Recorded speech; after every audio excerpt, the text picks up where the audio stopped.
ఈ ప్రపంచంలో ఎంత టెక్నాలజీ వచ్చినా కూడా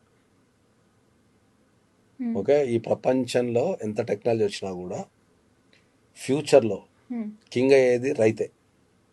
ఓకే ఓకే, ఫ్యూచర్లో కింగ్ అయ్యేది రైతే.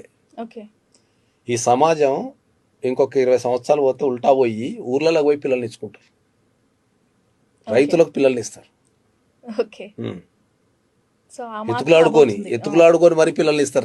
రైతులు ఎక్కడన్నారా నాయన, మంచి పొలాలు మంచిగా పండించేటోడు ఉన్నాడు అని చెప్పి చూసుకొని పిల్లలు ఇస్తారు. ఓకే సిటీ నుంచి మళ్ళీ బ్యాక్ వెళ్ళిపోతారు. ఇదంతా పెరిగి పెరిగి పెరిగి పెరిగి తిండికి చచ్చిపోతారు కదా. తర్వాత ఏఐ టెక్నాలజీ వచ్చిన తర్వాత 70% ఆఫ్ ద జాబ్స్ వెళ్ళిపోతాయి. ఓకే, కొన్ని ప్రొఫెషన్స్ వెళ్ళవు ఎప్పుడు. ఆ దాంట్లో మొట్టమొదటిది ఈ ప్రపంచానికి తిండి పెట్టేది రైతే. దాన్ని ఏఐ టెక్నాలజీ బీట్ చేయలేదు. నువ్వు ఏఐ టెక్నాలజీతో మనుషులను సృష్టిస్తావు, ఏఐ టెక్నాలజీతో మ్యూజిక్ సృష్టిస్తావు, ఏఐ టెక్నాలజీతో ప్రపంచాన్ని ఆపేస్తావు, కానీ ఏఐ టెక్నాలజీతో పంట అయితే పండించలేవు. ఓకే, ఏ టెక్నాలజీ కూర్చున్నా వరి వండు నాకు గంట సేపట్లు ఏంటారా ఇయ్యదు అది.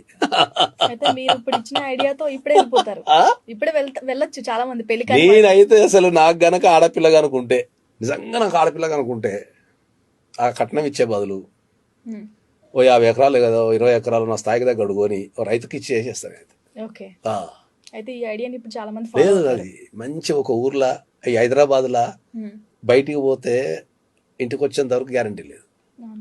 మంచి ఒక పల్లెటూరులో చల్లటి గాలి పీల్చుకొని మంచిగా లేచి పొద్దుల కోట్లు సంపాదించున్నారు వ్యవసాయాలలో. ఇప్పుడు పెద్ద పెద్ద చదువుకున్న వ్యక్తులు, పెద్దగా చదువుకున్న వ్యక్తులు అమెరికా నుంచి కానీ లేకపోతే మన సాఫ్ట్వేర్ ఫీల్డ్లో కానీ వాళ్ళందరూ బంద్ చేసిపోయి వ్యవసాయాలు చేసుకుంటారు. చాలా మంది సంపాదిస్తున్నారు, క్వాలిటీ ప్రొడక్ట్స్ తీస్తున్నారు, కొత్త టెక్నాలజీ ఉపయోగించుకుంటున్నారు. ఓకే, సో ఇప్పుడు ఎవరైతే సాఫ్ట్వేర్ ఇంజనీర్లు ఉరుకుంటారో, సాఫ్ట్వేర్ ఇంజనీర్లు లేకపోతే అదర్ ప్రొఫెషన్స్ ఉరుకుంటా పోతున్నారు చూడు, వీళ్ళంతా మళ్ళీ బ్యాక్ అయిపోతారు. తర్వాత ఇక రైతులకు డిమాండ్ ఇప్పుడు ఎవరు పిల్లలు ఇవ్వలేదు అనుకుంటారు కదా, అప్పుడు వాళ్ళు డెఫినెట్లీ వాళ్ళకి ఫుల్ డిమాండ్ వస్తుంది.